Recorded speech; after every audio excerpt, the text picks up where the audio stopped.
देखिए, आतिशी जी की हालत रात में बहुत बिगड़ गई। पहले उनका ब्लड शुगर का लेवल 43 आया, फिर उसको चेक किया गया तो 36 आया, और उसके बाद डॉक्टरों ने कहा कि इनका जीवन जा सकता है, बहुत गंभीर स्थिति है, इनको हॉस्पिटल में एडमिट कराना पड़ेगा। फिर रात में ही हम लोग उनको हॉस्पिटल लेके आ गए, एडमिट कराया है। वो एलएनजेपी के आईसीयू में एडमिट हैं, जहां पे डॉक्टर उनका इलाज कर रहे हैं, और मैं ईश्वर से प्रार्थना करता हूं जल्दी आतिशी जी स्वस्थ हों। उन्होंने बहुत बड़ी लड़ाई लड़ी, 5 दिन तक अनशन पर रही, और मुझे पूरी उम्मीद है कि जल्दी वो स्वस्थ होंगी। वो अब उस पर विराम लगा है, लेकिन आंदोलन के जो दूसरे तरीके हैं, मैं प्रधानमंत्री जी को भी चिट्ठी लिख रहा हूं, और संसद के अंदर भी इस आवाज को उठाएंगे। आपने जो कहा नीट परीक्षा को लेकर कि उसका भी मुद्दा आप लोग संसद में उठाएंगे, और क्या कुछ आम आदमी पार्टी की तैयारी है संसद के? देखिए, नीट की परीक्षा का मुद्दा जो है पूरे देश का मुद्दा है।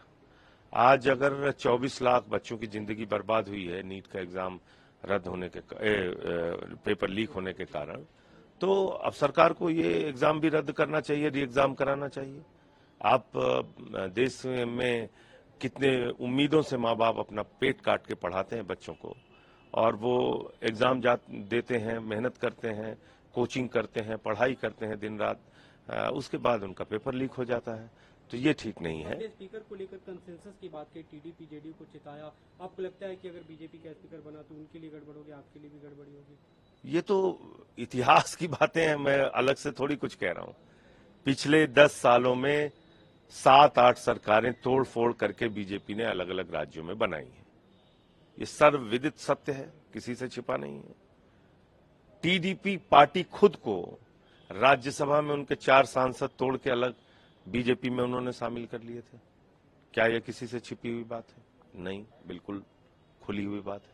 तो ऐसी परिस्थिति में अगर एनडीए के घटक दलों का कोई स्पीकर होगा तो उनके लिए ज्यादा अच्छा होगा, विपक्ष का होगा तो सबके लिए ठीक होगा।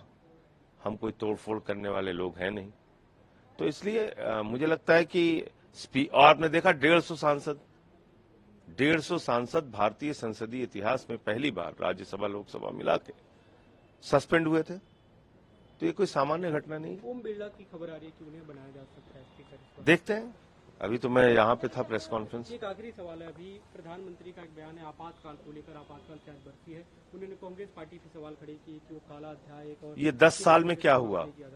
ये 10 साल में क्या हुआ?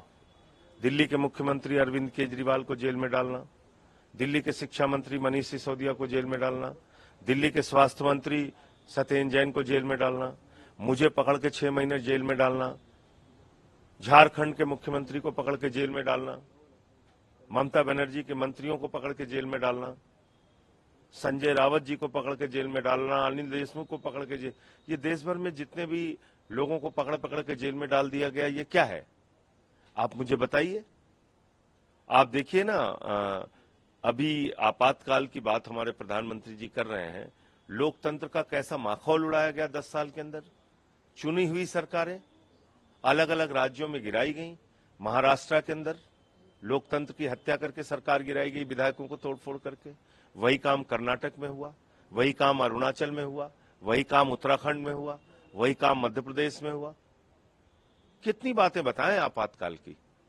इन 10 सालों में इस देश ने क्या देखा है? तो इसलिए निश्चित रूप से आपातकाल का कोई समर्थन नहीं कर सकता है, लेकिन ये जो एक आपातकाल 10 सालों में हम लोगों ने देखा है, ये तो बहुत ही भयंकर और पीड़ादायक क्या रहा। 1 साल तक देश के किसान सड़कों पर बैठे रहे, ठंडी हो, गर्मी हो, बरसात हो, आपको चिंता नहीं उनकी। करोड़ों बच्चों का भविष्य बर्बाद हो गया पेपर लीक के कारण। तो इसलिए महंगाई का स्तर देख लीजिए। तो ये सब आपातकाल के ही की परिस्थितियां हैं।